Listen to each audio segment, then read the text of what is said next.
धीमहि धियो यो नः प्रचोदयात् स्वाहा।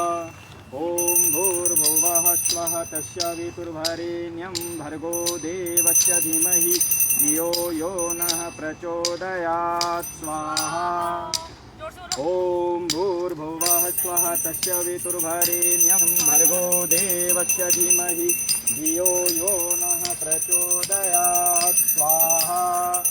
ओम भूर्भुवः स्वः तस्सवितुर्वरेण्यं भर्गो देवस्य धीमहि धियो यो नः प्रचोदयात् स्वाहा।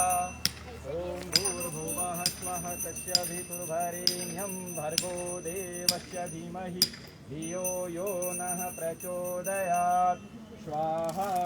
ओम भूर्भुवः स्वः तस्सवितुर्वरेण्यं भर्गो देवस्य धीमहि धियो यो नः प्रचोदयात् स्वाहा।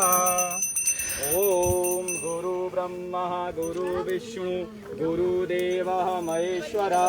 नमस्कार, मैं प्रकाश, आप देख रहे हैं हस्तक्षेप न्यूज। अभी मैं मौजूद हूँ सेम प्लेस में, एकता विहार में। यहाँ पर NIOS DLED वाले सरकार की अपनी मांगों को लेकर यहाँ पर यज्ञ कर रहे हैं।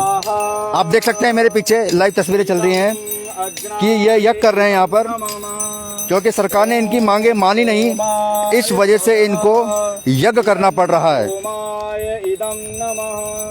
आप देख सकते हैं लाइव तस्वीरें मेरे पीछे जो चल रही हैं यहाँ पर। प्रजाय स्वाहा इदं प्रजात इदं नमः। ओम इंद्राय स्वाहा इदं इंद्राय इदं नमः। ओम सूर्यो वर्चो ज्योति स्वाहा। तो जी हम बात करेंगे अब इन लोगों से, यहाँ पर यज्ञ कर रहे हैं, तो आखिर में यज्ञ क्यों कर रहे हैं, आखिर में यज्ञ क्यों कर रहे हैं, क्या वजह आ पड़ी है यज्ञ करने की। हमारे साथ मौजूद है एक भाई जो NIOS के लिए लड़ाई कर रहे हैं। अब तक इन्होंने आंदोलन में बढ़ चढ़ कर हिस्सा लिया है, तो क्या आपकी मांग है अब भी लेकर?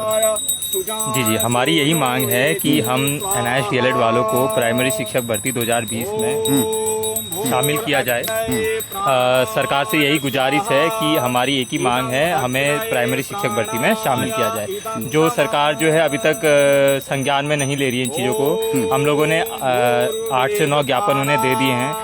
अभी वो दौरे पे हैं, कभी खटीमा जाते हैं, कभी पिथौरागढ़ जाते हैं, कभी अल्मोड़ा जाते हैं। तो हम उन्हें जहाँ जहाँ वो जाते हैं तो उन्हें एक एक ज्ञापन देते हैं, क्योंकि हमारे जो NIOS के शिक्षक हैं वो पूरे प्रदेश में फैले हुए हैं। तो उन्हें हम लोग कई बार ज्ञापन दे चुके हैं, लेकिन उन्होंने कोई भी हमारी बातों को संज्ञान में नहीं लिया है। तो हमारी यही गुजारिश है हवन के माध्यम से कि हमारी बातों को वो गंभीरता से लें। हम भी उत्तराखंड के निवासी हैं, हमारा भी उतना ही अधिकार है जितना कि अन्य DLED वालों का अधिकार है। तो आपको क्या लगता है कि जो NIOS वाले जो DLED यहाँ पर अभी मौजूद हैं, पहले भी आपने लड़ाई लड़ी है, सचिवालय तक आपने कूच किया है, तब भी आपकी मांगे अभी तक नहीं मानी गई हैं, उसी के लिए तो आप ये यज्ञ कर रहे हैं ना, यज्ञ कर रहे हैं। तो आप यज्ञ के माध्यम से आप ये बताएं मुख्यमंत्री को कि भाई हमारी इतनी मांगे हैं, इतनी सूत्रीय मांगे हैं जिनको लेकर हम अभी यहाँ पर मौजूद हैं और आगे भी संघर्ष करेंगे। जी, हमारा माननीय मुख्यमंत्री जी से यही गुजारिश है कि हमारी जो ये मांग है, एकमात्र मांग है प्राइमरी शिक्षक भर्ती में नियुक्ति, तो उस मांग को गंभीरता से लें मुख्यमंत्री जी। और अगर वो हमारी इस मांग को गंभीरता से नहीं लेते हैं तो आने वाले चुनाव के परिणामों में उन्हें बहुत ज़्यादा हानि हो सकती है। चुनाव में उन्हें इसका नतीजा दिख जाएगा अगर वो हमारी बातों को गंभीरता से नहीं लेते हैं। तो कुल कितने आप NIOS DLED के अभी आपके साथ जुड़े हुए हैं लोग? जो अभी हमारे साथ जो है 1250 शिक्षक जुड़े हुए हैं। हम लोगों ने ग्रुप बनाए हुए हैं, उसमें 13 जिलों के लोग जो है जुड़े हुए हैं इसमें। तो करीब करीब हर जिले से हमारे साथ कनेक्टेड हैं। तो थोड़ा सा आप थोड़ा पीछे हो जाए आप लोग। यहाँ पर देख सकते हैं महिलाएं भी मौजूद हैं।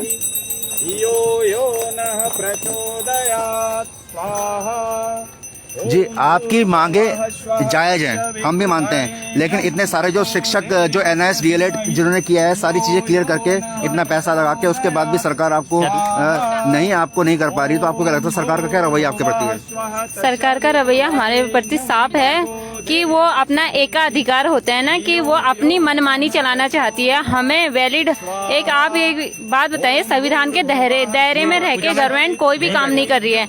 उन्होंने अगर हमें इससे बाहर करने की कोशिश की है तो उन्हें संविधान के दायरे से बाहर जाकर उनने ये काम किया है। वरना जब एक सरकारी ऑर्डर होता है, जब एक जीओ पास होने के बाद उसे लागू होना चाहिए ना, तो एक शिक्षा मंत्री कैसे एक सचिव के जीओ को अनवैलिड कर सकते हैं? किस बेस पे उन्होंने उस जीओ को हटा दिया शिक्षा मंत्री जी ने? और ये सारा करा धरा शिक्षा मंत्री जी का है। और शिक्षा मंत्री हम बार बार यही आवाज उठा रहे हैं कि आप एक बार हमारी बात सुन तो लीजिए, लेकिन शिक्षा मंत्री जी हमारी बात सुनने को भी राजी नहीं। वो कहाँ समझेंगे हमारी बात, क्योंकि उन्हें तो दोहरी नीति अपनाई है कि हमें बाहर करने की पूरी ठानी है। पर हम इसके लिए पूरे योग्यता रखते हैं इस पीआरटी भर्ती की। शिक्षा मंत्री जी के घर गए थे, उनसे मिलने भी गए थे, वो हमसे मिलना नहीं चाहते, बिल्कुल भी बात नहीं करना चाहते। जबकि शिक्षा मंत्री जी के खुद बीएड कॉलेजेस चल रहे हैं। ये असंवैधानिक कार्य है कि एक शिक्षा मंत्री के बीएड कॉलेजेस चल रहे हैं। अरे आप हमें तो नौकरी नहीं दे पा रहे, अपने बीएड कॉलेजेस कैसे चला रहे हैं? आपका मन कर रहा है, आप किसी जिसका अधिकार है उसे मिलना चाहिए ना। डीएलएड वालों का अधिकार है प्राइमरी शिक्षक भर्ती में, पर उन्होंने क्या किया, हमें ही उसे बाहर करे क्यों कर रहे हैं? और बीएड वालों का अंदर कर रहे हो, आप किस बेस पे कर रहे हो? ये है एक असंवैधानिक कार्य है, शिक्षा मंत्री जी का असंवैधानिक कार्य। जहाँ से वो इलेक्शन लड़ना चाह रहे ना, विधायक बनना, वहाँ से हमारे 15,000 अभ्यर्थी हैं और उनके परिवार वाले लगा के 75,000 टोटल, और 2 लाख अभ्यर्थी हमारे समर्थन में है। यदि अगर उन्हें दोबारा विधायक बनना है तो हमें मंजूरी देनी पड़ेगी। और हमारी रिक्वेस्ट है, अभी अगर उन्होंने हमारी रिक्वेस्ट नहीं मानी तो हम सब आत्महत्या करने वाले हैं उनके घर जाके, और हम ये जरूर करेंगे। अभी भी टाइम है, आप होश में आ जाइए। रिक्वेस्ट है अभी हमारी आपसे, ये यज्ञ भी हम इसीलिए कर रहे हैं कि शायद आप समझ जाओ, पर हमें लगता नहीं कि ये गवर्नमेंट इतनी जल्दी समझने वाली है या हमारी मांगे मानने वाली है। धन्यवाद। तो आप देख सकते हैं मेरे पीछे यज्ञ यहाँ पर चल रहा है, शुद्धि बुद्धि यज्ञ इन्होंने यहाँ पर रखा है सरकार के लिए, ताकि सरकार सुने इनकी बातों को।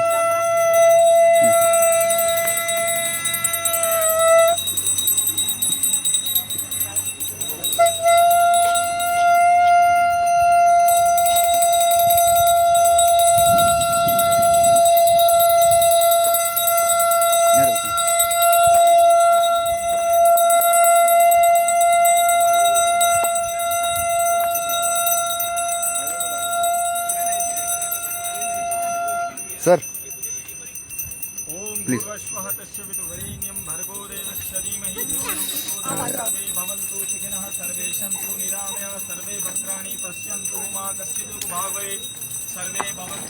अभी हमारे साथ मौजूद हैं सूर्यकांत धस्माना जी, तो इनसे जानेंगे कि किस तरह से सरकार इनके साथ जो जाति कर रही है और कैसी रणनीति अपना रही है सरकार, उनसे बात करेंगे। जी सर बताएं सर, क्या लगता है आपको कि इसमें क्या हो सकता है? बहुत समय से संघर्ष कर रहे हैं बच्चे। देखिए ऐसा है कि जो भी कोर्सेज और एनसीटी द्वारा मान्यता प्राप्त है, उनको जो भी भर्ती की प्रक्रिया होती है, उन भर्ती की प्रक्रियाओं में उनको शामिल करना चाहिए, वरना इनकी मान्यता ही नहीं होनी चाहिए। जब मान्यता है एनसीटी की, तो एनसीटी की मान्यता होने के बाद भी अगर भर्ती प्रक्रिया में उनको जा रहा है, बार बार कहने के बाद भी, उनके आंदोलन में आया, वो मुझे बुलाया था, उन्होंने आमंत्रित किया था। उत्तराखंड प्रदेश कांग्रेस कमेटी की तरफ से हम ये मांग करते हैं कि राज्य के शिक्षा विभाग को इस पर गंभीरता से सोचना चाहिए और इन लोगों को भी भर्ती प्रक्रिया में शामिल करना चाहिए। जी सर, जहाँ तक हमें पता चला कि इन लोगों की पहले मांगों को माना गया था, उसमें हामी भरी गई थी और साइन भी कर दिया गया था, लेकिन उसके बावजूद भी सरकार उसको रिजेक्ट कर देती है 1 हफ्ते के अंदर अंदर। निश्चित तौर पे जो शासनादेश जारी हुआ था, उस शासनादेश में इनको पहले शामिल किया गया था, बाद में शासनादेश जारी करके इनको उससे महरूम कर दिया गया। इसीलिए वो आंदोलनरत हैं, और जब वो आंदोलन कर रहे हैं, एक बार आपने उस प्रक्रिया में उनको शामिल किया और उसके बाद उनको प्रक्रिया से बाहर कर दिया, तो निश्चित तौर पे पहले तो सरकार को ये जवाब देना चाहिए कि आपने पहले भर्ती क्यों किया था, आपने उसमें शामिल क्यों किया गया था भर्ती प्रक्रिया में, और जब आपने शामिल कर दिया था तो अब उनको उससे हटा करके उनका जो अधिकार है, मौलिक अधिकार है रोजगार का, उससे उन्हें महरूम किया जा रहा है। तो इसीलिए आक्रोशित है नौजवान और उनके आंदोलन के हम साथ हैं। कांग्रेस की सरकार जब बनेगी राज्य में तो हम निश्चित तौर पे जो उनको पहले शामिल करने का जो आदेश था उसको हम बहाल करेंगे और इनको भर्ती प्रक्रिया में शामिल करेंगे। सर, अब हमने इस जगह का सर्वे भी किया, ये जगह बहुत अनुकूल नहीं है धरने के लिए या हड़ताल के लिए, क्योंकि यहाँ पर गंदगी भरमार है, कोई सुविधा नहीं, ना पानी की ना कुछ मूलभूत सुविधाएं भी यहाँ पर नहीं है, और ऐसे जगह बिल्कुल खाई में रख दिया गया है इनको, जान की आवाज को सुनने वाला नहीं है। इनको नहीं, ये लोकतंत्र को रखा है। हाँ, लोकतंत्र को, ये लोकतंत्र को गड्ढे में बैठा दिया, और ये लोकतंत्र को गड्ढे में बैठाने वाले नरेंद्र मोदी, उनकी पूरी सेना, उनकी पार्टी, उनकी विचारधारा, आरएसएस, सब लोग ये तो देश की आजादी के खिलाफ थे। अंग्रेजों के पिट्ठू थे, अंग्रेजों के मुखबिर थे, और अंग्रेजों के मुखबिर न होते तो क्या इनके द्वारा पद्मश्री दी हुई जो महिला है वो इतनी बकवास करती और ये कहती कि गांधी ने भीख के कटोरे में आजादी ली है। मतलब 1942 का वो भारत छोड़ो आंदोलन, वो दांडी मार्च, वो तमाम असहयोग आंदोलन, वो सविनय अविज्ञा आंदोलन जो महात्मा गांधी ने किए, जिसमें हजारों लोगों ने अपने प्राणों की आहुति दे दी, लोग बलिदान हो गए, और उसके बाद देश आजाद हुआ। इतने लंबे संघर्ष के बाद हजारों वो स्वतंत्रता संग्राम सेनानी जिन्होंने अपने प्राणों का बलिदान दिया, जेलों में रहे, अंग्रेजों की संगीनों के सामने रहे, वो लोग उनकी आजादी को वो भीख बता रही हैं। और 2014 में देश आजाद हुआ है तो वो लोग गड्ढे में तो बैठाएंगे लोकतंत्र को। वो तो चुनौती गांधी को दे रहे हैं, सरदार पटेल को दे रहे हैं, नेहरू को दे रहे हैं, मोतीलाल नेहरू को दे रहे हैं, उन तमाम महान स्वतंत्रता संग्राम सेनानियों को दे रहे हैं जिन्होंने इस देश के लिए अपनी कुर्बानियां दी, उनको चुनौती दे रहे हैं। तो ये गड्ढे में तो ये लोकतंत्र को देश में बैठा ही रहे। बहुत सही बात। तो सूर्यकांत दसमानी से जुड़े हम इन्होंने बताया कि किस तरह से लोकतंत्र को गड्ढे में बैठाया गया है, इस तरह से इनकी मांगे भी नहीं मानी गई अभी तक, और अपने लिए जायज मांगों को लेकर संघर्ष कर रहे ये लोग सब अपने इन चीज़ों को